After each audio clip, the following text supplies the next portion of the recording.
Bonjour à tous, bienvenue pour ce nouveau webinaire Smart Traveler. On va attendre quelques secondes encore que certains d'entre vous nous rejoignent. Vous êtes déjà très nombreux, beaucoup de noms qu'on connaît déjà.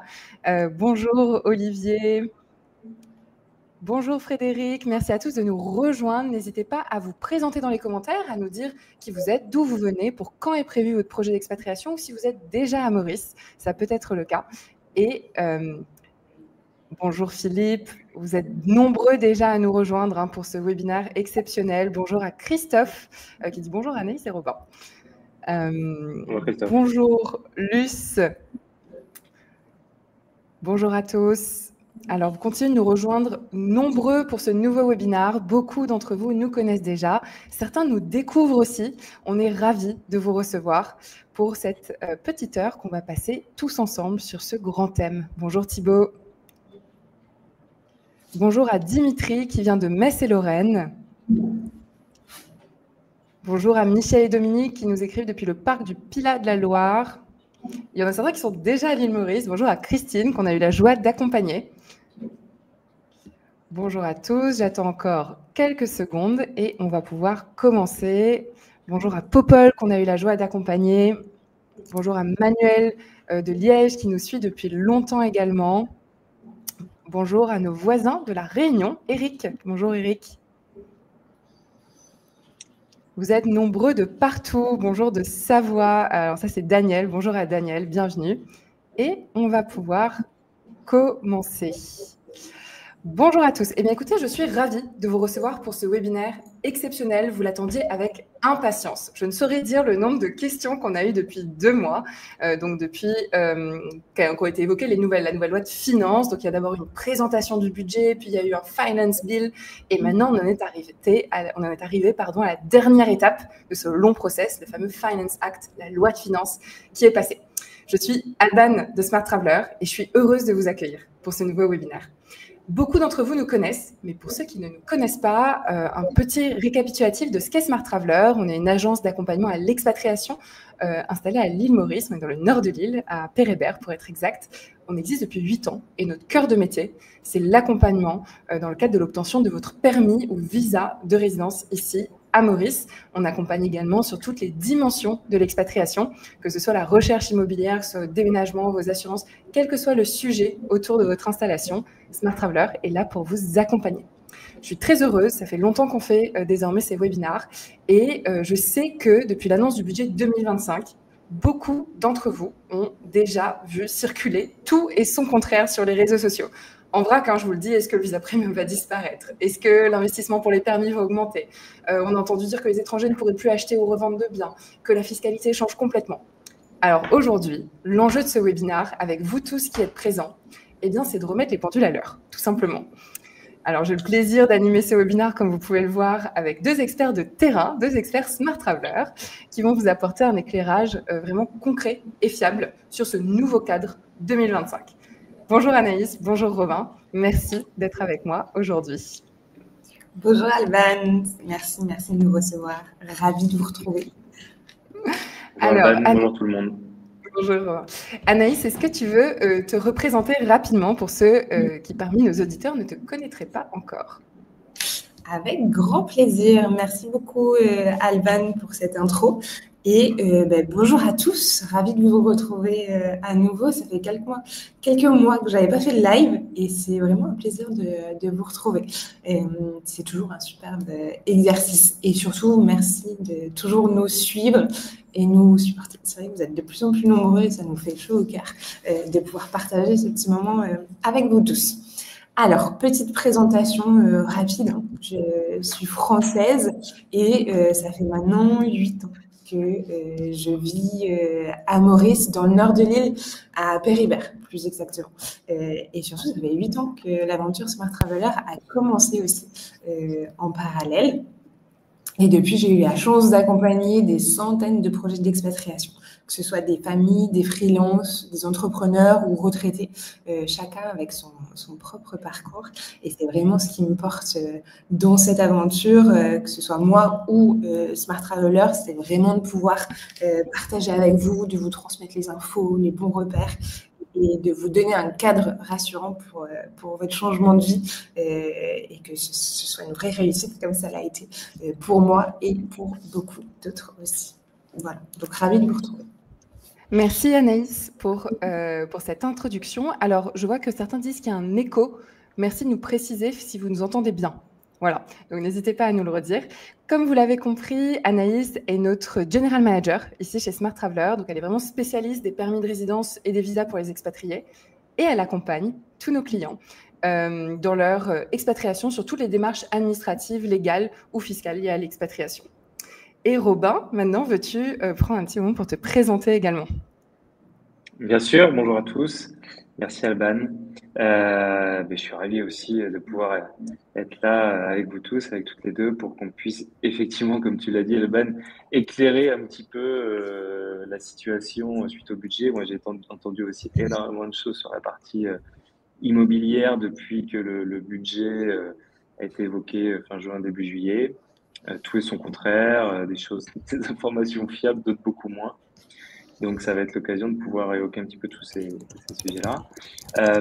Alors, moi, pour me présenter un petit peu, Robin, donc, je suis expatrié à Maurice, je suis français, j'ai travaillé pendant un petit peu moins de 10 ans dans l'immobilier dans la région de Bordeaux, dans la construction de maisons individuelles. Et puis, en arrivant à Maurice avec ma famille, je me suis confronté au marché mauricien et malheureusement pas à la meilleure partie quand je suis arrivé. Mes déboires à l'arrivée quand on a voulu louer une maison à distance m'ont permis de mettre en place ensuite, et puis par l'expérience dont j'ai entendu parler des différentes familles d'expatriés ici, m'ont permis de mettre en place une offre d'accompagnement avec Smart Traveler qu'on a construit ensemble pour justement, dans un premier temps, pouvoir aider les familles qui viennent s'expatrier à Maurice, les accompagner dans leur recherche de location long terme, à distance. Voilà, donc mon rôle principalement, c'est d'être un interlocuteur de confiance, un tiers de confiance, d'être les yeux des familles sur place. Et puis, de fil en aiguille, on a eu pas mal de demandes sur de l'investissement immobilier. Donc, qu'on aura le temps d'évoquer. Voilà, on va en reparler peut-être, mais j'ai pu accompagner aussi des investisseurs immobiliers qui souhaitaient acheter à Maurice en étant loin, en n'ayant pas forcément justement le réseau, les expériences ou les informations de ce qui se passe sur place.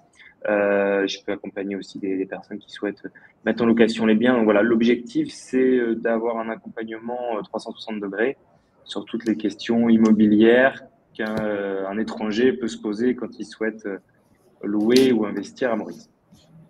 Merci Robin. Donc vous l'avez compris, Robin, c'est notre expert immobilier chez Smart Traveler qui connaît le marché mauricien aujourd'hui sur le bout des doigts. Donc il connaît tout ce qui a trait aux programmes ouverts aux étrangers, aux opportunités de cette année, justement, 2025, et puis des règles d'acquisition et de location. Et il va vous expliquer tout ce qui change ou pas lors de ce webinaire. Vous êtes encore nombreux à nous rejoindre. Je répète, pour ceux qui nous rejoignent, n'hésitez pas à vous présenter dans les commentaires, à nous dire d'où vous venez, si vous êtes déjà à Maurice ou si vous êtes en projet d'expatriation ou d'investissement. Je vous rappelle, je ne l'ai pas évoqué, mais que nous allons profiter de ce webinaire pour vous présenter également une toute nouvelle offre. Donc, restez bien jusqu'à la fin pour en bénéficier. Et surtout, pour ceux qui participent pour la première fois à un webinaire Smart Traveler, vous ne le savez pas, mais vous aurez bien évidemment toute une période de réponse aux questions de FAQ. Donc, je vous invite tout au long de ce webinaire à interagir dans le chat, à poser vos questions et à ne pas hésiter à rebondir sur ce que vous entendez. On prendra le temps, à la fin de ce webinaire, d'y répondre.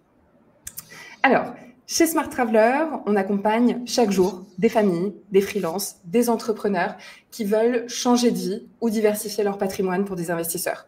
Et on sait que l'incertitude administrative ou fiscale, c'est ce qui peut freiner vos projets. Donc, ce que vous offrir aujourd'hui avec ce webinaire, c'est avant tout de la clarté afin que vous puissiez décider en confiance, que ce soit pour vous expatrier, pour investir ou pour simplement préparer votre avenir à Maurice. Donc, globalement, ce webinaire, il est fait pour vous, aujourd'hui, qui êtes présent, si vous êtes déjà en réflexion ou déjà engagé dans votre projet d'expatriation, si vous voulez comprendre ce qui change avec ce nouveau budget en 2025 et ce qui reste avantageux. Et surtout, si vous voulez savoir comment agir concrètement, globalement, dans ce nouveau contexte. Donc, on va aborder plein de sujets, mais vous allez entendre des réponses précises, claires, notamment sur les visas premium, le permis self-employed, retraité, investisseur, surtout l'impact immobilier, que ce soit l'achat, la revente, la location. Et enfin, les recommandations d'Anaïs, de Robin, dans le cadre de ce nouveau budget 2025 et les options qui sont les meilleures pour vous. Alors, comme je vous disais, restez bien avec nous jusqu'à la fin, car ce que vous allez découvrir aujourd'hui, ça peut vraiment donner le coup d'envoi à votre projet. Et c'est tout ce qu'on peut vous souhaiter pour l'année 2025-2026.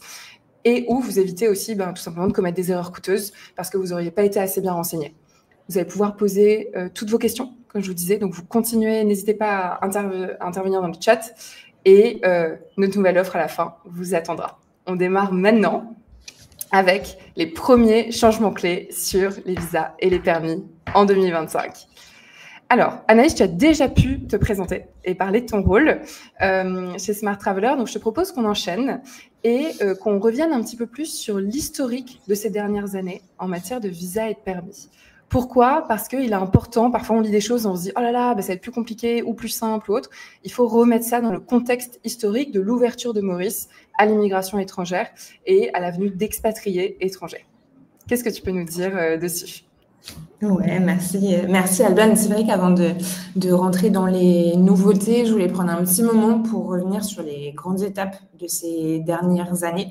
C'est vrai que certains d'entre vous nous suivent depuis un moment, d'autres découvrent à peine le sujet, donc on a pensé important du coup de reposer le contexte pour mieux comprendre où on en est aujourd'hui et pourquoi. C'est vrai que depuis quelques années maintenant, Lille repense un peu sa façon d'accueillir les étrangers. Pour vous faire une petite rétrospective, avant 2020, on était sur un système beaucoup plus classique et assez lourd d'un point de vue administratif, avec peu de visibilité sur les délais quand on soumettait un permis, peu d'accompagnement structuré derrière aussi. Il faut savoir que les permis existaient déjà, mais avec des conditions plus strictes. Par exemple, sur un permis investisseur, on demandait un apport de $100 000. Alors, et le retraité, on était à $2 500 par mois.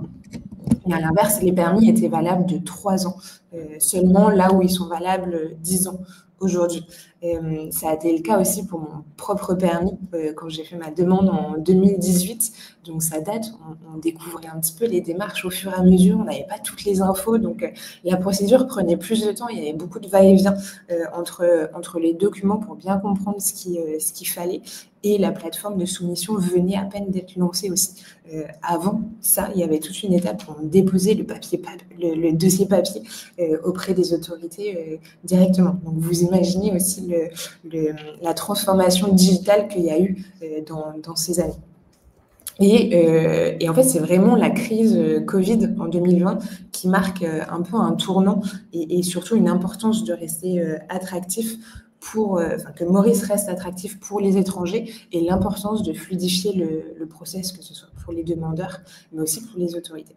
Et c'est notamment à cette période, on en parlera, mais que le visa premium voit le jour. Voilà, donc ça vous fait une bonne petite rétrospective. Entre 2021 et 2023, c'est vrai que les conditions se sont un petit peu assouplies avec des montants minimums d'apport qui ont été rabaissés, notamment pour le permis investisseur et retraité, par exemple. Et on voit que ça a porté ses fruits, puisqu'en 2024, le pays est passé de 8 500 permis actifs à 12 800 permis actifs. Donc, on est sur une augmentation de 34%. Hors visa premium. Si on rajoute les visas premium, il y en avait eu 2000 octroyés en parallèle en 2024. On voit et ça continue puisqu'on voit la même chose chez nous, chez Smart Traveller, avec une augmentation de 60% des délivrances de permis qui continue sur 2025. Pour vous faire un parallèle, en 2024, on était à 198 permis octroyés. Là, on est à plus de 300 permis actuellement délivrés. Donc, ça fait quand même une sacrée augmentation. Et c'est aussi dans ce cadre-là qu'on voit qu'aujourd'hui, le Finance Act vient un peu renforcer le cadre. L'idée reste la même. Maurice reste ouverte aux étrangers, avec une valorisation des profils et projets sérieux, structurés et si possible avec un engagement dans le temps. et dans la durée, surtout avec la mise en place des permis de résidence permanents. J'en toucherai 2 mots à la fin parce que c'est intéressant et on ne l'a pas beaucoup évoqué aujourd'hui, mais on voit l'apparition de ce nouveau permis de résidence aussi. Voilà, ça fait une petite rétrospective avant de rentrer dans le vif du sujet, mais comme ça on part tous sur les mêmes bases. Vraiment, ça vous donne une idée claire. Merci Anaïs. Donc oui, effectivement, on voyait un petit peu qu'aujourd'hui, on a connu un peu un boom. Et donc, ce boom a besoin d'être cadré. Et c'est exactement ce qui est mis en place. Maurice reste ouvert aux étrangers avec la volonté d'accueillir les expatriés et avec la volonté, comme a dit Anaïs, de les inscrire dans le temps. Le permis de résidence permanent qui n'avait pas été touché depuis pas mal d'années, en fait, aujourd'hui, revient dans un cadre clair et qui sont autant d'opportunités à saisir. Anaïs, est-ce que tu peux désormais aborder, enfin, je vais mettre directement les pieds dans le plat et aborder le sujet que tout le monde a vu sur les réseaux sociaux, sur lequel on a été hyper sollicité, la question du visa premium. Il y a eu beaucoup, on a tout lu dessus. Est-ce que c'est maintenu? Est-ce que c'est supprimé? Alors, qu'est-ce que tu peux nous dire, toi qui es aux premières loges, Anaïs? Est-ce que le visa premium est maintenu et à quelles conditions? Ouais, c'est une grosse question. En effet, c'est vrai qu'on a entendu des rumeurs d'annulation du visa premium un peu partout sur les réseaux dernièrement. Et pour le moment, c'est pas le cas actuellement. Après, je mets tout de même un petit disclaimer parce que ça peut évoluer. Il faut savoir que le visa premium n'est pas concerné par les changements du Finance Act. En tout cas ceux qui sont écrits. Ça ne veut pas dire pour autant qu'il n'y aura pas de changement. Aujourd'hui, on n'a juste pas de traces écrites ou formelles sur le sujet. Donc maintenant, nous, on se tient régulièrement informés avec le bureau de l'immigration qui s'occupe directement du visa premium. C'est pas l'EDB, c'est vraiment l'immigration qui gère directement ce visa-là. Nos derniers approvals, pour vous donner une meilleure idée, date d'hier, par exemple. Donc, on a eu des approvals hier sur des nouvelles demandes de permis et sur des renouvellements de visa premium première fois. Donc, pour le moment, j'ai envie de vous dire que ça fonctionne comme d'habitude. Après, on est allé voir les autorités ce matin. Ils nous ont dit quand même qu'il y avait un peu plus de temps sur les renouvellements de plus d'une fois sur du visa premium. Donc, c'est une possibilité qu'il y ait un changement sur la limite du nombre de fois qu'on puisse renouveler un visa premium. Pour le moment, on attend un retour formel dessus, mais c'est l'information qu'on peut vous donner, du coup, à ce jour. À savoir que le visa premium reste accessible au profil, en télétravail, en freelance ou retraité avec des revenus stables depuis l'étranger. C'est un visa qui continue du coup à avoir beaucoup de succès. Par rapport à 2024, nous, on a observé une hausse de 35% des demandes depuis le début d'année chez nous, par exemple. Donc, c'est aussi logique qu'il y ait un petit redressement derrière et qu'il soit un peu plus regardant aussi sur ces quotas. C'est un visa qui est pratique, que, par exemple, nous, on va venir recommander souvent comme une première étape pour découvrir Maurice, tester le marché et ce potentiel avant de basculer vers un permis de résidence long terme comme le permis investisseur ou le permis self-employed qui demande d'avoir une idée claire du marché et de ce qu'on souhaite développer aussi. C'est un peu la même logique qu'en immobilier. Avant d'acheter, il vaut mieux venir découvrir et se projeter un petit peu sur le territoire. Un petit peu les infos. Merci Anaïs, c'est vrai que nous, ce visa, on l'a toujours présenté comme étant un visa transitoire, qui est vraiment un visa test pour venir découvrir la destination avant de s'engager sur quelque chose d'un plus long terme, de plus engageant, justement sur un permis de résidence et de travail, par exemple. Juste pour rappel, les conditions du visa premium, si certains d'entre vous sont intéressés par ce type de visa et que vous le découvrez, n'hésitez pas à nous contacter, on est là pour ça. Donc, pour rappel, très rapidement, il faut que vous ayez un revenu mensuel de 1 500 $ par mois par adulte, plus 500 $ par mois par enfant, je le dis lentement, parce que ça fait beaucoup d'informations, ou l'équivalent de la somme sur 1 an, sur un compte à votre nom à l'étranger.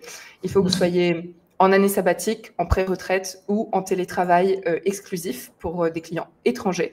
Et il faut que vous ayez une assurance santé, un billet d'avion, une preuve de logement.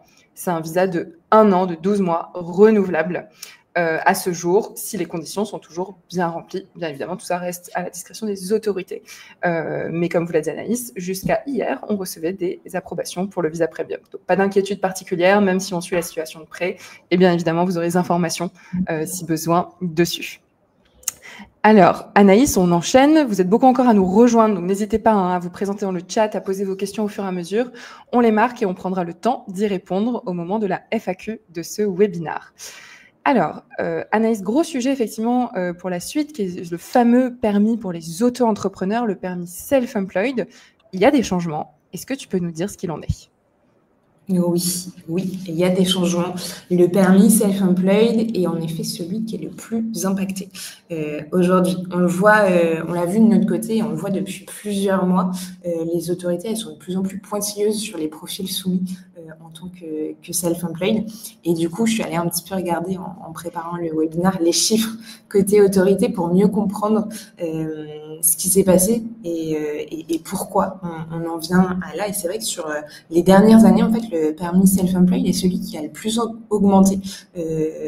Par exemple, en 2020, enfin, sur l'année financière 2024-2025, les autorités ont émis plus de 462 nouveaux permis self-employed en une année. Pour comparaison, l'année financière 2022-2023, c'est les derniers chiffres que j'ai réussi à retrouver, les autorités avaient accordé en un an 120 permis self-employed. Donc, on voit quand même une augmentation flagrante sur les dernières années et donc, logiquement, un contrôle nécessaire plus important aussi. Nous, on a vu exactement la même chose chez nous en interne avec une augmentation de 30% sur le permis self-employed entre 2024 et 2025 sur la même période.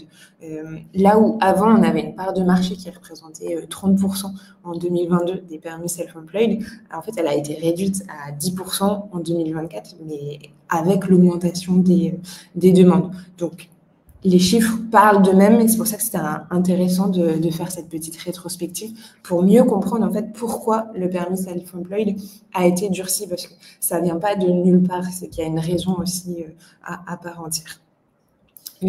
Alors, concernant les conditions maintenant, qui est la partie la plus intéressante et importante pour vous, je pense que vous avez déjà vu un petit peu ce qui se passait. Alors, ce qui change réellement, c'est surtout qu'on passe d'un apport initial de capital qui était de 35 000 $ à 50 000 $. Donc ça, c'est un gros changement. Revenu minimum exigé qui varie également. On était sur du 20 000 € par an à partir de la 3e année sur les anciennes conditions.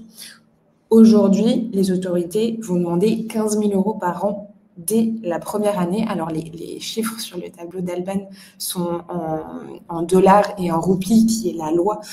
Comme elle est écrite, je vous la traduis en euros pour que ce soit plus simple pour vous. Donc, 15 000 € par an dès la première année. Et sur les 5 ans après obtention du permis, 120 000 € cumulés, ce qui équivaut un petit peu à 24 000 € par an, pour vous donner une meilleure idée. Et à partir de la 6e année, on est sur du 30 000 € par an obligatoire. Donc voilà, ça a été renforcé de ce côté-là. D'une part, ça c'est les conditions financières, sans oublier les conditions professionnelles aussi liées à l'activité. Dans le Finance Act, il reprécise que le cœur d'activité doit être seulement pour des activités de service, avec l'obligation de justifier un lien avec le marché local. Et pour ça, ils vont demander 3 lettres d'intention de business, dont 2 minimum à Maurice, là où avant, ils ont demandé 2, dont possibilité d'en avoir que depuis l'étranger. Donc, il y a un changement aussi dessus. Et après, on n'oublie pas les fondamentaux, ça qui ne changent pas, mais c'est vraiment avoir les compétences et les diplômes en lien avec l'activité, le business plan, le CV, les expériences. Et les diplômes sont fortement regardés par les boards de comité qui valident les demandes de permis self-employed derrière. Voilà, pour vous donner un peu plus de concret, aujourd'hui, nous, chez Smart Traveler, les activités qu'on accompagne le plus de notre côté vont rester des métiers liés au digital et au marketing. Sur 50% de nos clients, ça va être vraiment ces activités-là. Après, on a des activités qui est de l'ordre du sales, du e-commerce, du coaching, de l'éducation, du formateur, du consulting pardon, ou encore du project management. Donc, c'est vraiment les activités qui vont rentrer dans une demande de permis self-employed.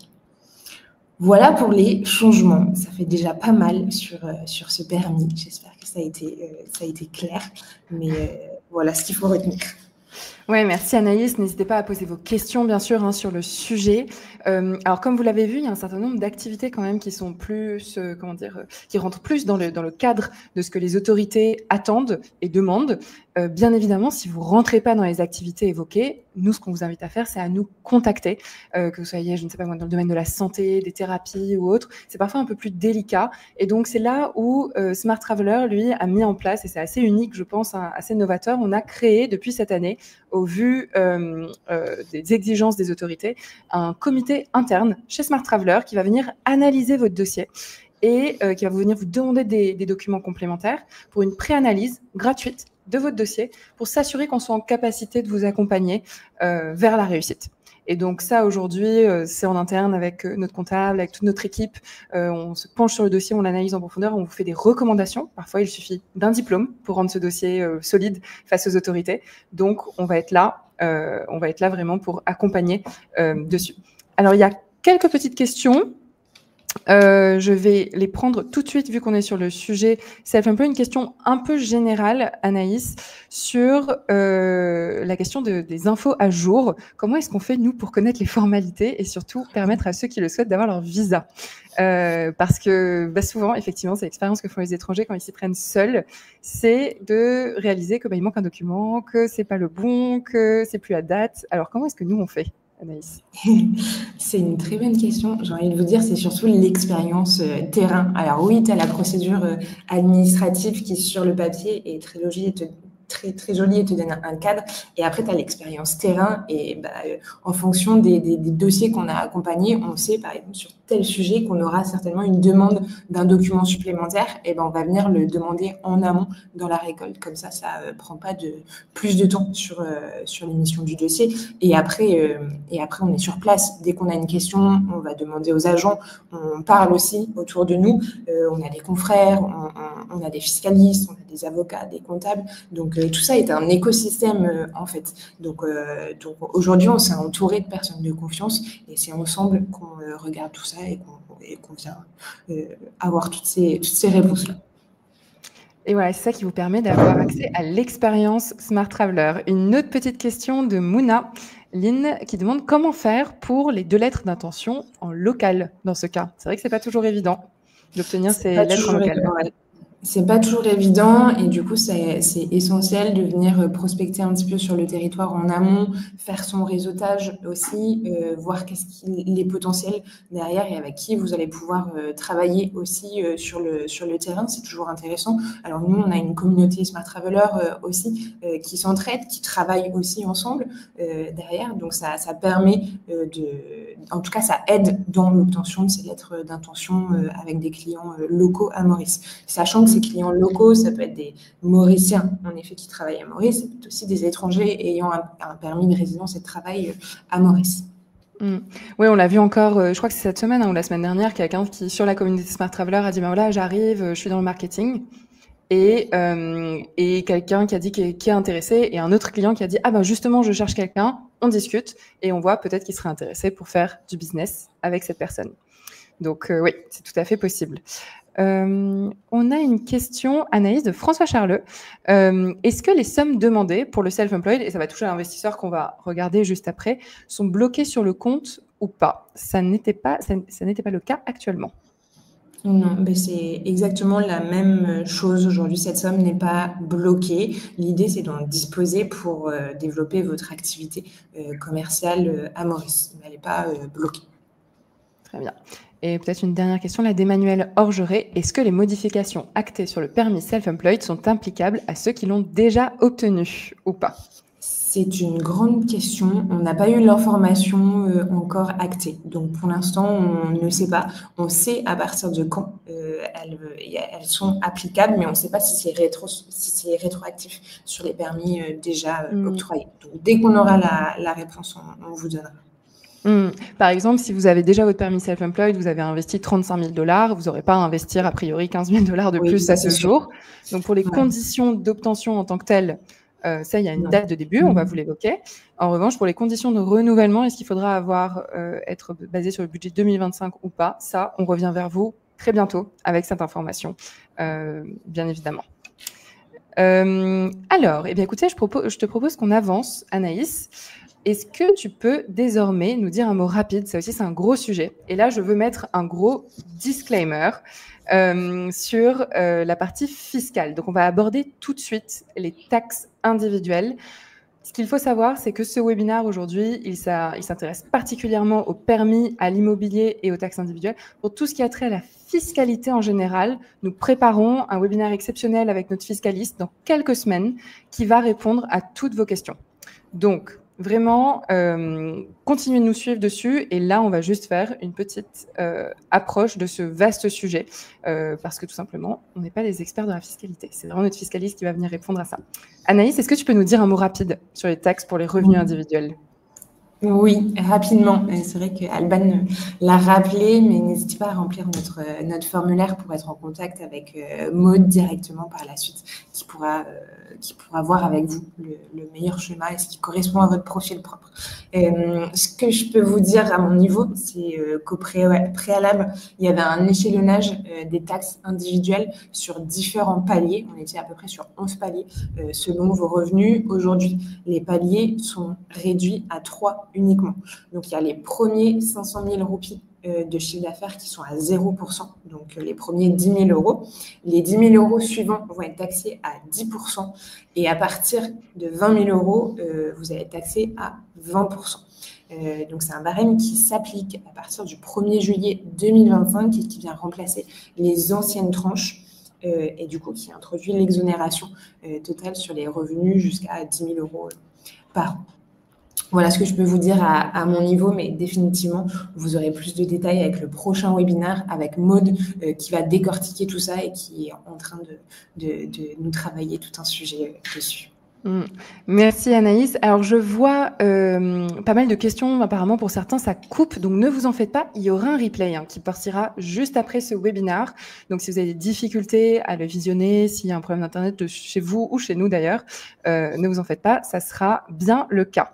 Je te propose juste de prendre une ou deux questions parce que ça fait écho à la question précédente, Anaïs, si ça te va. Notamment une question rapide de Kevin qui demande comment se passe l'éventuel renouvellement du visa premium ou la transformation en permis self-employed.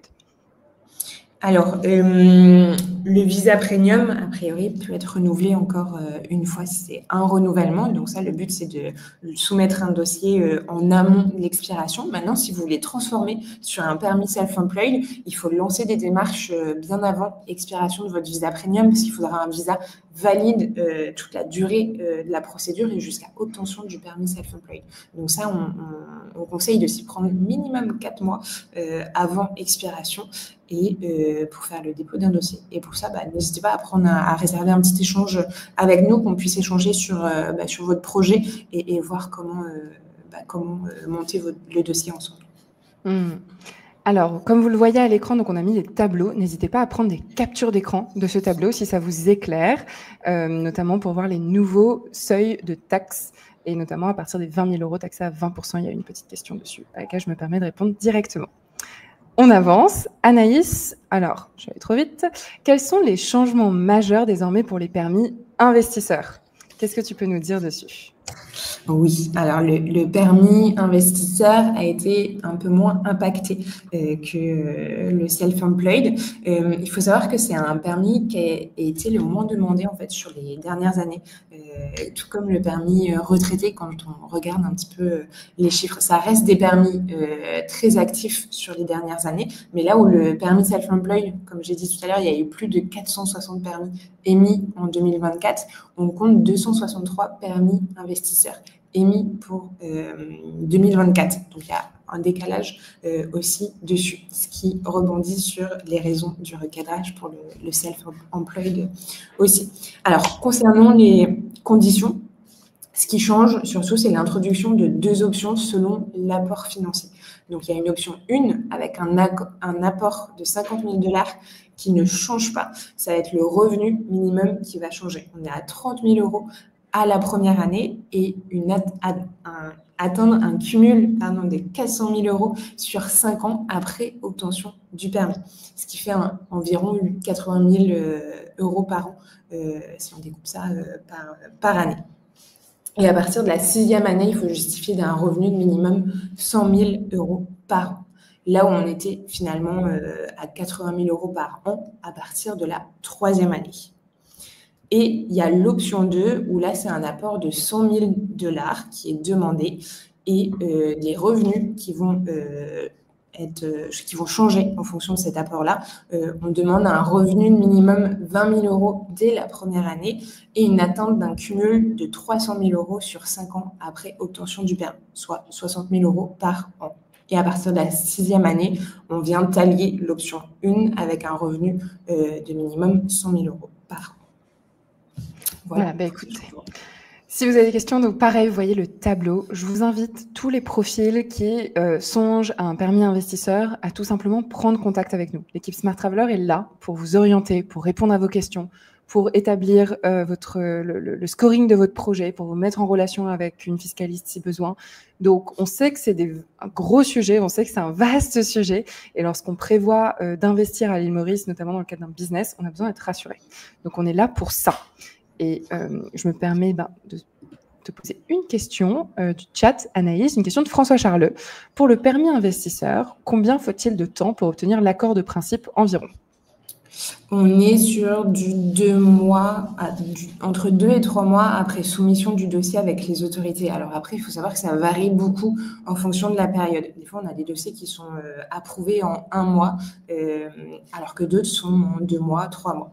Le permis investisseur est quand même plus rapide que le permis self-employed. Le permis self-employed, on est vraiment à 3 mois de démarche avec les autorités. En tout cas, une fois que le dossier est soumis, il faut attendre 3 mois minimum avant d'avoir un retour. Merci Anaïs. Alors, on avance. Vous êtes plusieurs retraités à avoir déjà demandé dans le chat s'il y avait des changements pour le permis retraité. Alors là aussi, il y a eu pas mal de choses qui sont sorties. Est-ce que tu peux nous dire quels sont les changements majeurs sur ce permis, Anaïs ? Oui, alors c'est vrai qu'il y a un peu moins de changements dessus. C'est marrant aussi à l'inverse, le permis retraité est celui qui a perdu un petit peu en popularité ces dernières années. En 2023, par exemple, il y avait 300 nouveaux permis retraités qui étaient émis par les autorités. Et là, en 2024, il y en avait seulement 187 de nouveaux émis sur l'année par les autorités. À noter qu'on parle tout de même de plus de 1300 permis retraités actifs sur l'île, sur les chiffres 2023. Donc, il y a quand même beaucoup de permis retraités, mais il y en a moins qui ont été demandés sur les dernières années. Alors, la seule condition qui change ici, c'est l'apport financier qui passe de 1 500 $ par mois à 2 000 $ par mois, soit 24 000 $ par an, tout simplement. Merci Anaïs pour ça. Alors, pourtant, ce permis retraité, il est quand même très intéressant. Il suffit d'avoir plus de 50 ans, de ne pas chercher un emploi à Maurice. Vous ne pouvez pas travailler sur le territoire, mais il vous permet quand même d'être résident à Maurice juste en ayant plus de 50 ans. C'est globalement la condition principale avec les fonds évoqués, 2 000 $ par mois ou 24 000 $ sur l'année. Donc, si vous êtes dans ce cas-là, n'hésitez pas à nous contacter. Même si vous avez une activité, contactez-nous pour qu'on voit un petit peu votre profil, qu'on comprenne. Est-ce que finalement, c'est plutôt un self-employed, un investisseur ou un retraité? Selon votre projet, le permis retraité peut être tout indiqué. Donc, n'hésitez pas à revenir vers nous sur ce type de profil. Et enfin, Anaïs, est-ce que la durée de validité des permis, l'âge maximal des enfants dépendants et les frais gouvernementaux sont affectés par ce nouveau budget 2025 ? Merci pour cette question. Alors, c'est qu'il y a 3 questions en une. Je vais répondre succinctement. C'est vrai qu'on a eu beaucoup de questions sur le sujet de la durée du permis. Alors, c'est des permis qui restent actifs 10 ans, renouvelables aux conditions qu'on a citées précédemment. On avait entendu 5 ans et finalement, c'est pas passé. En tout cas, c'est pas inscrit tel quel dans le Finance Act. On reste sur du 10 ans. Information intéressante, par contre, pour le long terme, il faut savoir que pour chaque permis, à partir de 5 ans de détention du permis, vous pouvez maintenant prétendre au permis de résidence permanent de 20 ans. on vous donnera un peu les conditions par mail pour plus de détails. Mais par exemple, sur le permis investisseur, si vous faites immédiatement 60 000 € de chiffre d'affaires par an pendant 5 ans après obtention du permis, en fait, vous êtes dans les critères. Là où le permis investisseur basique demande finalement d'atteindre un chiffre d'affaires de 400 000 € cumulé sur 5 ans, en réalité, c'est 80 000 € par an si on découpe ça. Donc, ça devient intéressant et je pense que ce permis de résidence permanente va devenir de plus en plus intéressant sur du long terme. Je pense qu'on fera un webinaire propre à ça aussi, parce qu'aujourd'hui, on a très peu abordé le sujet pour le moment. Voilà, petit point intéressant dessus. Alors, l'âge maximum n'a pas changé, mais ça a été un peu éclairci. En fait, il y avait un petit flou les dernières années sur le visa dépendant. Donc, l'âge autorisé est jusqu'à 24 ans maximum pour le coup. Donc là, c'est bien écrit noir sur blanc. Il n'y a plus de trou dessus. Et enfin, les frais gouvernementaux. Ouais. Et les frais gouvernementaux, du coup, ils restent pareils. C'est 1 000 $ par appliquant principal et 400 $ par dépendant, hors visa premium. Du coup, il n'y a pas de frais gouvernementaux. Mais pour tous les autres, il y a des frais gouvernementaux dessus. Et donc ça, c'était pour les frais. Et moi, j'avais une petite note importante aussi, parce que ça va vous intéresser sûrement. À partir de quand tout ça est applicable? On a posé la question directement aux autorités et c'est applicable sur les demandes soumises après le 15 août. Donc, si vous avez un dossier qui est en cours, même non approuvé, et que vous l'avez soumis avant, là, a priori, ces nouvelles conditions ne s'appliquent pas à vous. Donc, il faut compter le 15 août 2025. Oui, ça répond à pas mal de questions qui sont dans le chat, la question de Bernard, etc., ou la question de Jacqueline. Donc, si vous avez obtenu votre permis retraité avant, votre permis avant, vous n'êtes pas concerné par les modifications, notamment sur l'apport. Donc, ça, ne soyez pas inquiets dessus.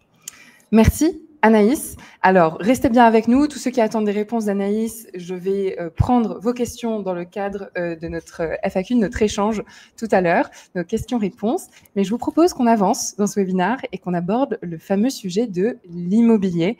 Alors, Robin, tu as déjà eu l'occasion de te présenter en début de ce webinaire. Robin est notre expert immobilier. Robin, ça a été un sacré sujet, la question de l'immobilier. Ça a fait un peu peur. On a entendu un certain nombre de choses. Alors, tu es venu ici pour nous redire les choses telles qu'elles ont été votées. Et puis, je pense aussi pour rassurer beaucoup. Qu'en est-il aujourd'hui, Robin, de l'acquisition et de la revente de biens résidentiels par des non-citoyens? Oui, merci Alban pour cette introduction qui résume bien ce par quoi j'allais commencer. Il faut être très vigilant surtout à ce que vous pouvez entendre et même lire à droite à gauche. Il y a eu un petit vent de panique. Finalement, les changements sont pas non plus radicaux, loin de là, même s'il y en a. Il y a eu des choses qui ont été évoquées. Alors, il y a eu des bruits de couloir. Il y a eu des choses qui ont réellement été évoquées par le gouvernement, mais qui n'ont pas du tout été actées finalement dans la loi. Comme ça se fait en plusieurs étapes, il y a eu beaucoup d'acteurs qui ont voulu communiquer rapidement sur tout ça. Et l'intérêt pour Smart Traveler, pour nous, de faire le webinaire aujourd'hui, c'était justement d'attendre que le Finance Act soit passé. Donc, la partie budget elle a été présentée en juillet.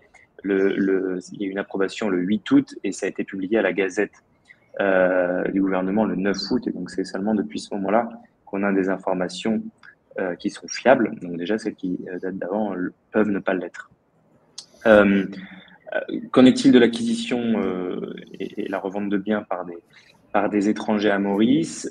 Les principales nouvelles lois qui sont passées, c'est une augmentation de la registration, sorry pour l'accent, duty tax et de la land transfer tax qui passe de 5 à 10% à partir du 1er juillet 2006 et sous condition que ce soit amendé par le prochain budget.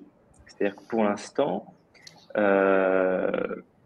la question reste que ça soit confirmé, mais c'est dans la feuille de route du gouvernement de nous dire à partir du 1er juillet, ces taxes vont être augmentées. Alors, il y a une taxe qui est les frais d'enregistrement. Quand on achète un bien à Maurice, on paye des frais de notaire qui sont bien plus faibles qu'en France, en moyenne aux alentours des 1,2-1,3%. C'est évolutif en fonction du prix d'achat du bien. Et on paye aussi un droit d'enregistrement, une taxe à l'État, qui jusqu'à présent était de 5%. Et on paye aussi donc une taxe de transfert de terrain lorsqu'on revend ce bien. Donc la bonne nouvelle, c'est que pour l'instant, ça ne change rien. Donc si vous avez un projet d'acquisition, que l'acte définitif est signé avant le 1er juillet 2026, vous êtes sûr de ne pas payer 5% supplémentaires à l'achat. Ce qui n'est pas négligeable en règle générale sur les montants d'un investissement. Et il y a évidemment un risque relativement important que ça soit le cas à partir du 1er juillet 2026. À savoir qu'un investissement pour un étranger à Maurice peut être relativement long, puisque il y a la signature d'un compromis de vente, mais aussi un dossier qui doit être présenté et approuvé par le DB et qui doit valider la vente avant que l'acte définitif puisse être signé chez le notaire. Donc, il faut bien que toute cette procédure puisse avoir lieu, qui peut être variable en délai, mais compter 6 mois à peu près entre le moment où vous avez fait une offre sur le bien qui vous convient et le moment où vous pouvez l'acquérir lorsqu'on est sur une revente. Et si on est sur un projet en VFA en construction, l'acte peut aussi être signé avant le 1er juillet 2026 pour un bien qui vous serait livré bien après. Donc, c'est le premier sujet, c'est ces 2 taxes d'enregistrement et de transfert de terrain. Le deuxième, c'est l'annulation de la loi de 2024 qui permettait l'acquisition par des étrangers de biens hors programme, puisqu'à Maurice, on doit acheter dans des programmes qui sont certifiés par l'EDB, par le gouvernement, donc les PDS, RES. Bon, on en a parlé dans un précédent webinaire notamment, que je vous invite à regarder si besoin pour avoir un peu plus d'informations là-dessus, mais il était question, et on en avait parlé déjà il y a quelques mois, j'avais dit qu'il fallait attendre pour envisager un achat de ce type-là, que cette loi n'était pas applicable finalement. Et d'ailleurs, bon, elle a été annulée, ce qui est plutôt une bonne chose, qu'il y ait toujours ces 2 marchés parallèles à Maurice. Je pense que c'est plutôt une très bonne chose et que les étrangers continuent d'acheter dans ces programmes. Et il y en a suffisamment pour avoir un choix important dans tout type de budget, ou presque. Il y a toute une autre grosse partie dont je ne vais pas trop parler parce que ça ne va pas vous concerner directement si vous avez un projet d'achat à Maurice, c'est la réduction de certaines incitations fiscales pour les Smart Cities. Donc les Smart Cities, c'est des projets qui sont très intéressants d'ailleurs à Maurice, d'un écosystème complet qui va se créer avec à la fois du résidentiel, du commercial, des bureaux. Donc il y a toute une activité économique qui se crée avec notamment du projet résidentiel dans lequel les étrangers peuvent acheter. Les promoteurs vont avoir certaines réductions et incitations fiscales en moins. L'objectif, tout simplement, c'est qu'ils mettent un peu plus l'accent sur tout ce qui est infrastructure publique dans ces projets-là. Pour le résumer, ce qui est déjà le cas aujourd'hui, malgré tout, en règle générale, dans une Smart City, vous avez un hôpital, vous avez des écoles, vous avez des choses comme ça. Ce qu'il faut comprendre, c'est que l'objectif du gouvernement, c'est évidemment, l'objectif, c'est d'accroître les recettes fiscales. Si finalement il y a peu de différence, c'est parce qu'il me semble que le gouvernement est bien conscient que la fiscalité va aussi toucher la demande. L'objectif, il me semble assez clair, c'est surtout de ne pas faire baisser la demande de l'offre étrangère à Maurice. C'est surtout d'éviter la spéculation. Les prix à Maurice augmentent à une vitesse assez incroyable depuis quelques années. Il y a un indice qui s'appelle le Residential Property Price qui était à 100 en 2019 et à fin 2024, il était à 237. Donc un bien a plus que doublé de prix, sachant qu'il est resté assez stable jusqu'en 2021. Donc de 2021 à 2024, les prix ont presque doublé. Donc c'est une bonne nouvelle pour les investisseurs. On peut espérer des belles plus-values. Malgré tout, beaucoup se sont engouffrés dedans, ont acheté des biens, notamment sur du VFA, et avant même que le produit soit livré, l'ont vendu. Tant mieux pour eux, mais évidemment, ça ne crée pas de valeur à Maurice, et ça fait partie, c'est un des objectifs en augmentant les taxes, notamment au moment de l'acquisition, c'est de faire rentrer dans ce marché intéressant des personnes qui ont un projet d'investissement à plus long terme. Merci Robin pour ce point. Alors, je pense que vous l'avez compris, l'enjeu c'est que c'est l'année ou jamais pour investir à Maurice. En tout cas, il y a plein de belles opportunités qui existent. Bien évidemment, si vous avez des questions, vous n'hésitez pas à revenir vers nous. Robin pourra vous proposer un appel, etc. J'ai deux petites questions là du chat, Robin, que je me permets de te poser tout de suite. Une question de Bruno. Donc tu confirmes, hein, tu l'as dit plusieurs fois, mais tu confirmes qu'il n'y a pas d'augmentation des droits d'enregistrement avant juillet 2026. Si vous signez l'acte avant, oui. Super. Et une question de Manuel qui demande s'il n'y aura pas de taxe de 30% sur la plus-value à la revente qui avait été évoquée. Qu'est-ce que tu peux Non, effectivement, il en a été question. Je pense qu'encore une fois, donc ce n'est pas dans le Finance Act, je peux le confirmer. Et encore une fois, je pense que c'est l'image et le signal que veut donner le gouvernement ici. Alors, il fallait la taxe qui était évoquée de 30%, c'était ou 10% ou 30% de la plus-value le plus élevé. Donc, il fallait malgré tout que ça dépasse les 10% du bien. Et je pense que le signal envoyé par le gouvernement mauricien, c'est que Maurice reste toujours très attractif au niveau fiscal pour un investissement. Il n'y a pas de taxe sur la plus-value, il n'y a pas de taxe foncière, il n'y a pas d'impôt sur la fortune immobilière, il n'y a pas de droit de succession, il n'y a pas de taxe d'habitation.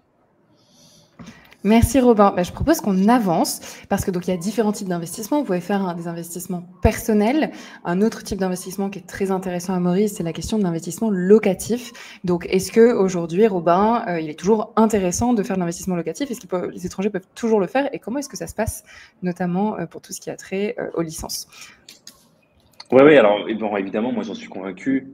J'en ai parlé avant de la valorisation des biens et des prix à Maurice. Donc, avant même de parler de rendement, aujourd'hui, on a toujours une stabilité économique qui est excellente, ce qui est rare de nos jours. Donc, à investir à Maurice, je pense que les prix vont continuer d'augmenter. Tout laisse à croire que ça va être le cas. Je crois que j'ai vu les prévisions de croissance pour 2025, c'est entre 3 et 3,5%. Donc, c'est tout, c'est pas simplement pour l'immobilier, hein. L'immobilier, on est quasiment à 10% par an. Donc déjà, au niveau du placement pur patrimonial, c'est intéressant. On peut envisager des bons rendements pour de l'investissement locatif. Anaïs en a parlé. Il y a de plus en plus de demandes de permis, donc de plus en plus d'expatriés. Donc la location long terme se porte très bien. La location court terme aussi. Il y a eu quelques inquiétudes en début d'année sur le premier trimestre parce que les chiffres du tourisme avaient un peu baissé. Quand je les ai regardés un petit peu actualisés, finalement, ils ont augmenté un petit peu par rapport à 2024, le nombre de touristes qui arrivaient à Maurice au mois de juillet par rapport à l'année dernière, 2024, qui était la meilleure année au niveau du tourisme depuis 2019 et qui est le record finalement du nombre de touristes à Maurice. Donc les chiffres du tourisme sont très bons donc, évidemment la demande est bonne et donc sur du court terme il y a de la demande aussi. Il faut être vigilant au rendement qu'on peut parfois promettre. Encore une fois, ce que je dis souvent, c'est que quand on vous promet un taux de rentabilité, un taux de rendement, il faut regarder comment c'est calculé, c'est surtout ça qui est important, au-delà du taux lui-même, mais ça reste évidemment des rendements intéressants avec une augmentation de la demande et on peut en plus souvent espérer que les prix à la nuitée augmentent.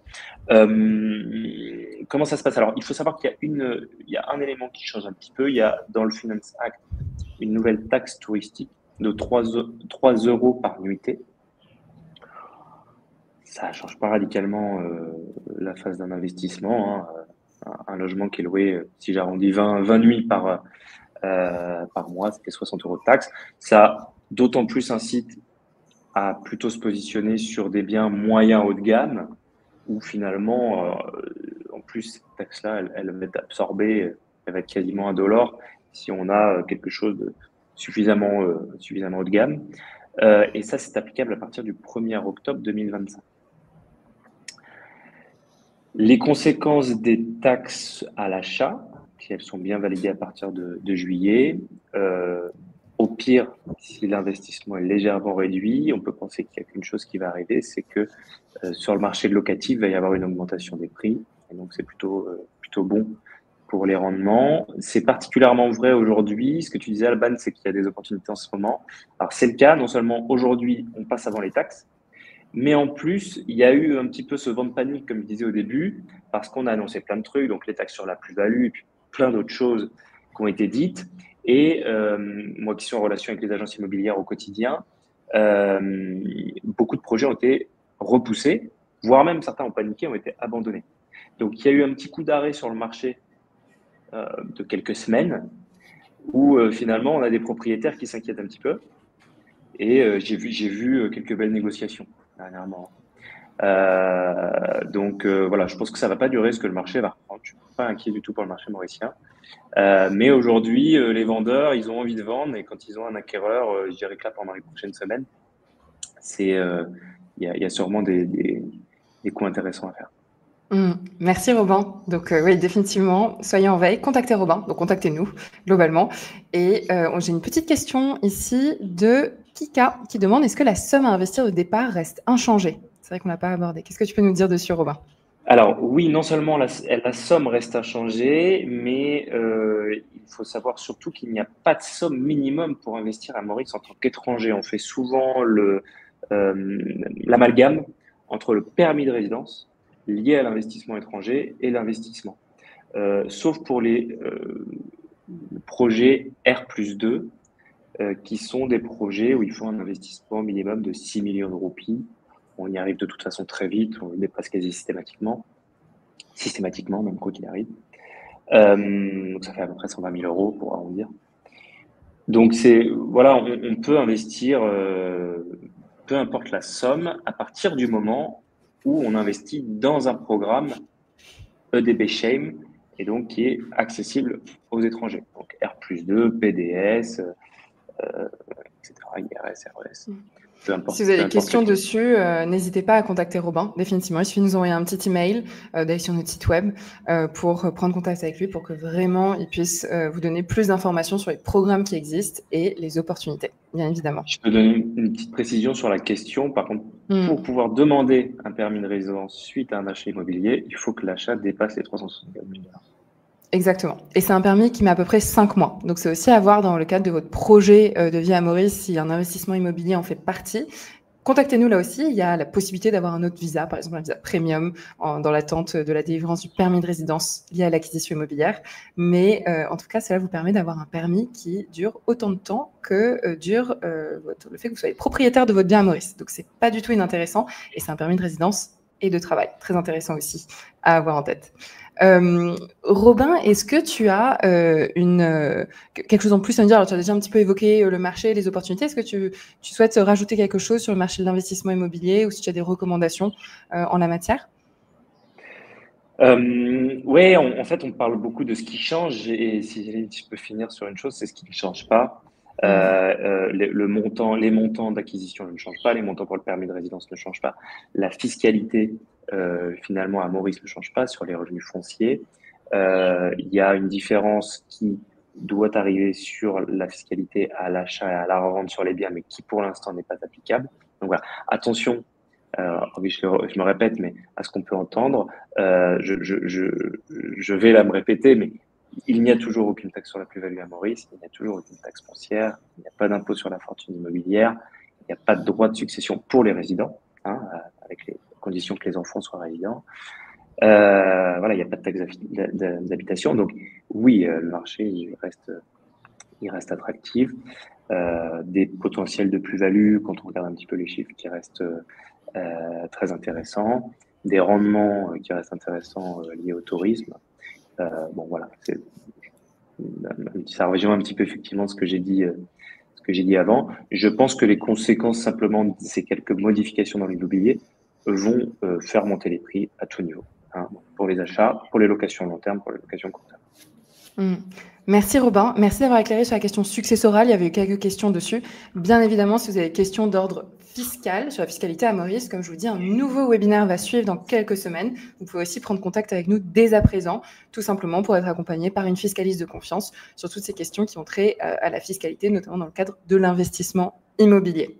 Alors, il y a beaucoup de questions, on va répondre à vos questions dans quelques instants. Ah non, pardon, sur les témoignages. Alors, quelques témoignages quand même. On est heureux de vous le partager parce que, eh bien, aujourd'hui, Smart Traveler, c'est 5 étoiles Google Reviews. Plus de 155 reviews, je pense, mais on n'arrête pas d'augmenter. Je pense qu'on va atteindre les 200 très bientôt. Et c'est autant de projets réussis. Et donc, aujourd'hui, ce qu'on veut aussi vous montrer avec ça, c'est qu'il est possible de concrètement lancer son projet à Maurice sans se perdre dans la paperasse, sans prendre de risques et avec un accompagnement qui est fait pour vous, qui est ultra personnalisé. Alors, on me demande si l'offre peut être valable jusqu'en 2028. Prenez un appel. Prenez un appel, qu'on en discute, qu'on voit votre situation. Bien évidemment, tout est possible, mais voilà, il faut qu'on s'assure quand même que le projet puisse être une réussite parce que c'est notre plus-value et c'est notre compétence Smart Traveler.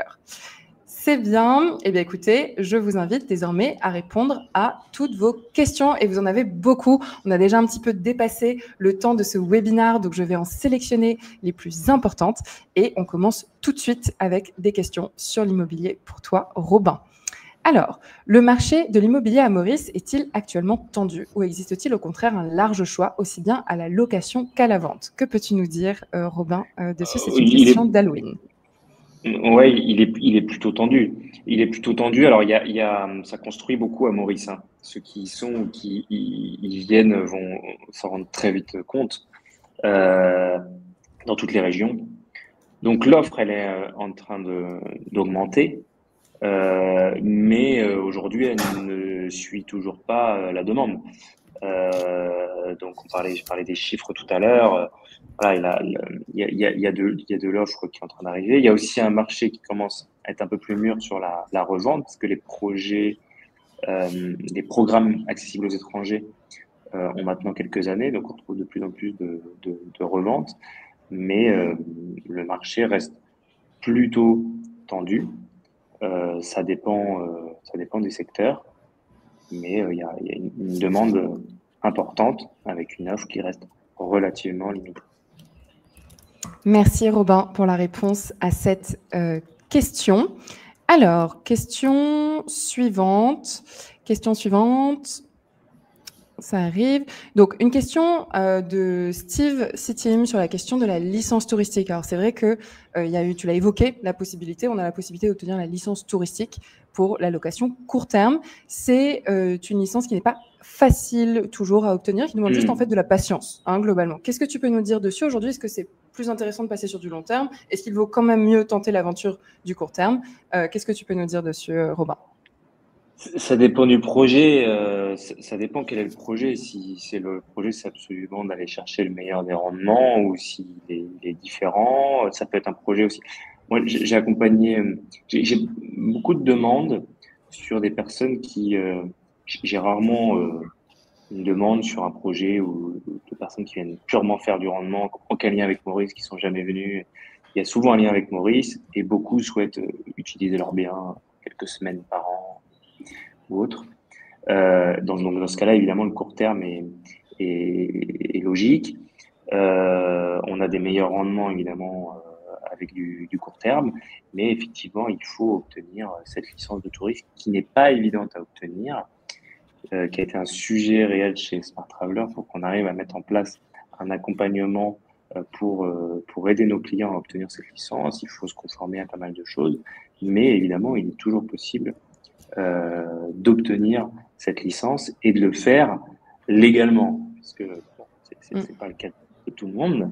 Certains s'en passent de la licence, mais bon, voilà, moi, c'était important pour moi qu'on puisse accompagner nos clients pour que ils soient dans les règles. Merci Robin. Effectivement, quand on parle d'un délai relativement long, on parle de 6 mois minimum hein, pour obtenir la licence, mais avec la possibilité, malgré tout, de pouvoir bénéficier d'un certain nombre de ces avantages-là lors du dépôt de la demande. Donc, À merci savoir pour... que dans la première année, on ne risque pas d'amende, puisque si la demande a été déposée, hein, donc ça, on fait un acte de bonne foi, on montre que la demande a été déposée, on peut démarrer son activité de location court terme en attendant d'obtenir l'autorisation. Merci Robin pour ta réponse à cette question. Une question de Camille. Peut-on acheter plusieurs biens, un pour vivre et un pour louer, pour arriver aux 375 000 $ du permis de résidence? Ou est-ce qu'il faut que ce soit sur un seul bien? Non, ça fonctionnera pas.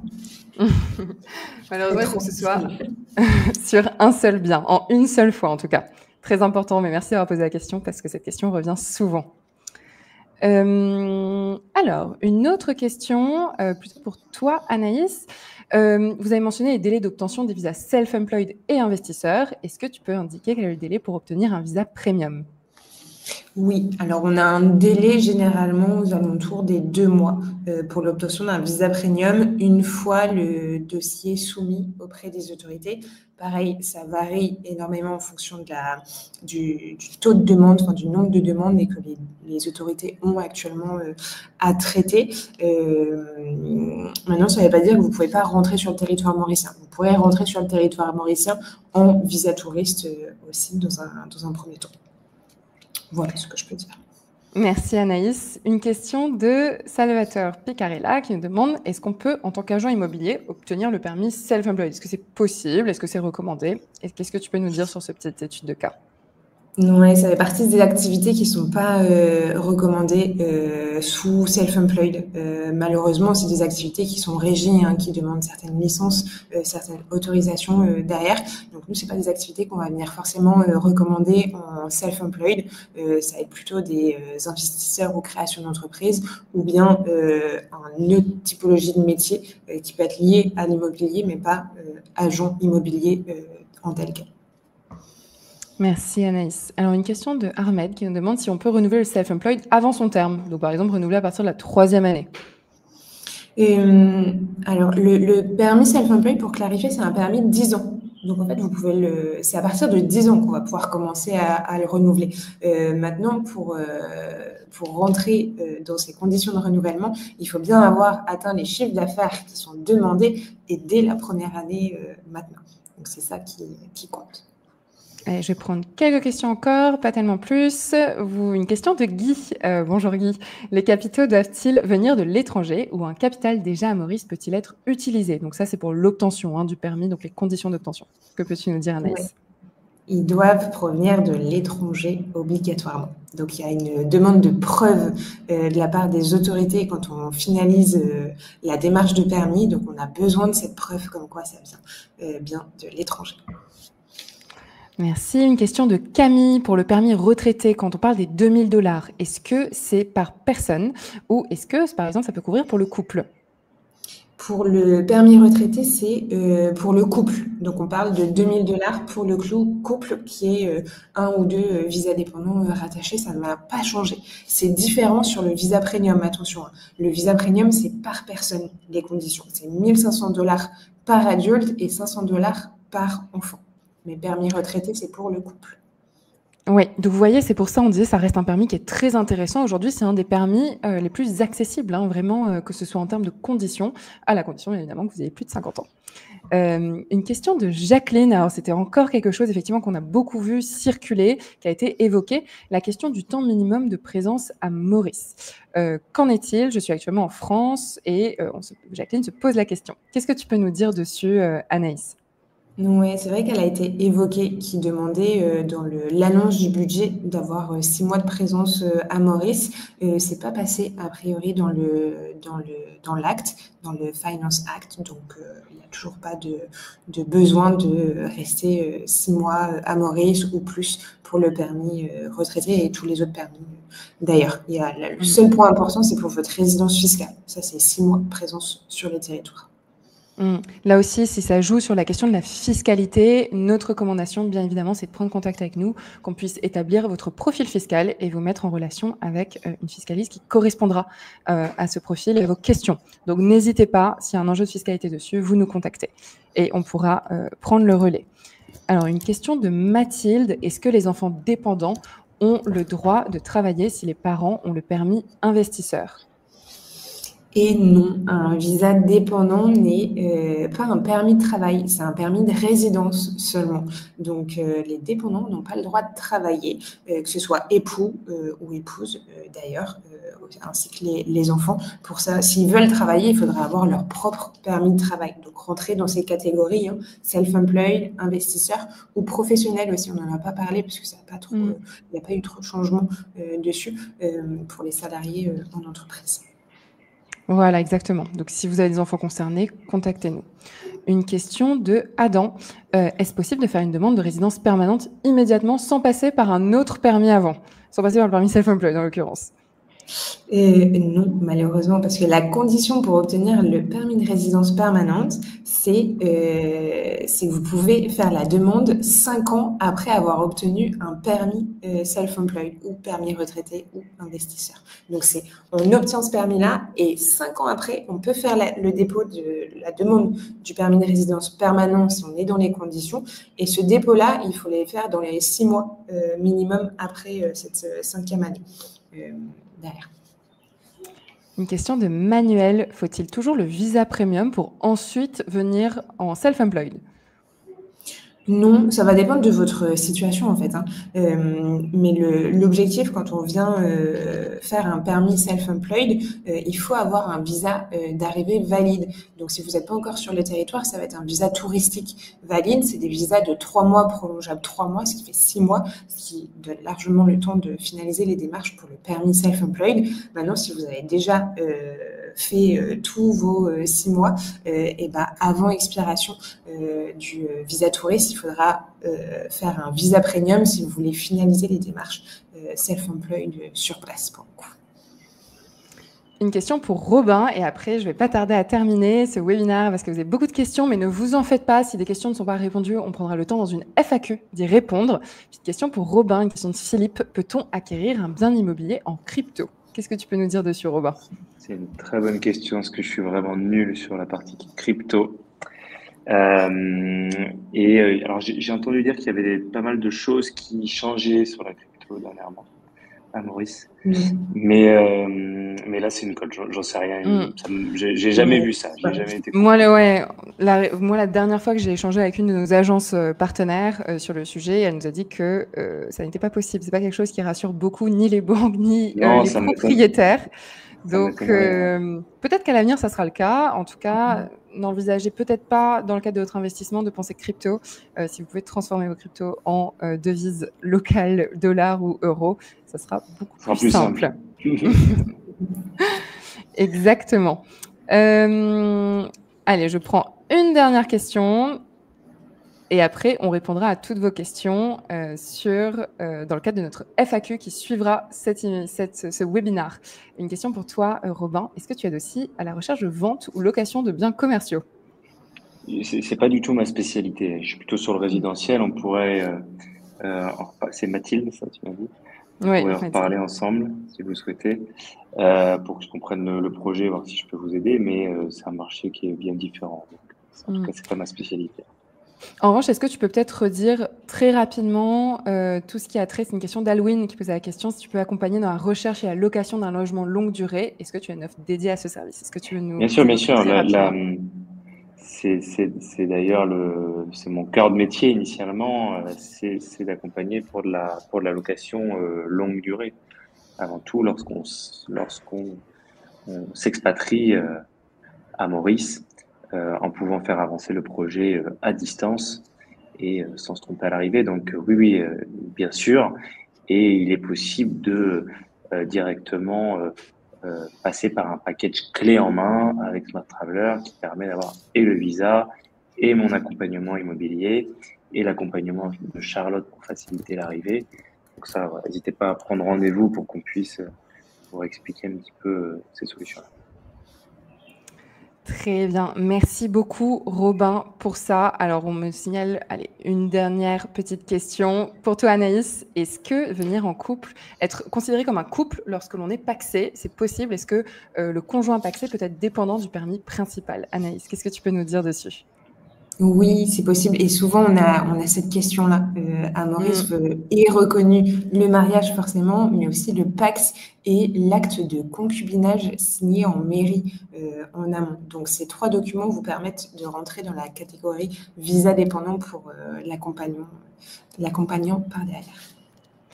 Merci à tous pour votre présence lors de ce webinaire. J'ai un dernier mot pour vous. Alors, pour ceux dont le projet demanderait d'être éclairci, qui a besoin d'un petit peu de temps, qui souhaitent en discuter avec nous, qui souhaitent discuter avec Robin, prendre le temps de voir si Maurice peut être la destination, ou tout simplement vous avez des questions complémentaires sur le budget, sur votre situation, peut-être vous êtes sous visa premium et vous voulez changer de permis, peut-être vous êtes sous permis self-employed et c'est le moment ou jamais de passer en investisseur, ou vous vous dites c'est le moment ou jamais d'investir dans l'immobilier, je vous invite à scanner ce QR code tout de suite, maintenant, avec vos téléphones. On vous propose de réserver un rendez-vous stratégique qui est 100% confidentiel avec l'un de nos experts pour voir comment ce projet peut s'adapter concrètement à vous. Alors, c'est vraiment une session d'évaluation. On va analyser votre situation fiscale, votre calendrier, vos objectifs et voir comment construire un plan d'action qui soit viable, rentable, qui soit fluide. Comme on vous l'a dit, on a aujourd'hui des comités en interne, donc on peut vraiment vous accompagner de manière ultra personnalisée. À la fin de cet appel, avec nous, vous aurez une vision claire de votre projet d'expatriation, que vous le fassiez avec nous ou non, d'ailleurs. Donc, on accompagne uniquement un nombre limité de profils. On l'a évoqué, hein, vous avez entendu, on en est déjà à 330 aujourd'hui permis. On ne pourra pas aller tellement plus, donc c'est le moment ou jamais, car on mise sur la qualité, on mise sur le suivi personnalisé et surtout sur l'excellence de l'exécution. Donc, on va vous poser des questions lors de cet appel. On va établir un scoring de votre projet, on va vous orienter pour la suite avec nos meilleurs experts et de la meilleure manière qui soit. Vous pouvez réserver un appel dès maintenant ou nous envoyer un email. On l'a déjà évoqué, je vous le redis ici, l'email c'est ah@smarttraveler.mu ou alors tout simplement répondre à mes emails webinar si vous avez la moindre question. Aucune pression, aucun engagement lors de cet appel, c'est juste une conversation stratégique pour les futurs expatriés, pour les futurs investisseurs immobiliers que vous êtes, qui souhaitent avancer intelligemment sur leur projet, donc sur votre projet. Parce que là, on sait, hein, il fait encore un petit peu chaud en Europe, on est bien au courant, mais on sait très bien d'expérience que dès septembre, voire si on se donne un petit peu plus du large, dès octobre, notre téléphone ne va pas arrêter de sonner pour échapper au froid. Donc, c'est le moment ou jamais d'anticiper et de se préparer à son expatriation en 2026. Voilà, j'espère que vous avez eu le temps tous de scanner ce QR code. On reste en contact. Merci Anaïs, merci Robin pour votre présence, vos réponses aux questions. Restez connectés, suivez nos emails et puis on se retrouve très bientôt, idéalement sous les tropiques. Merci, à bientôt. Merci Robin. Au revoir à tous.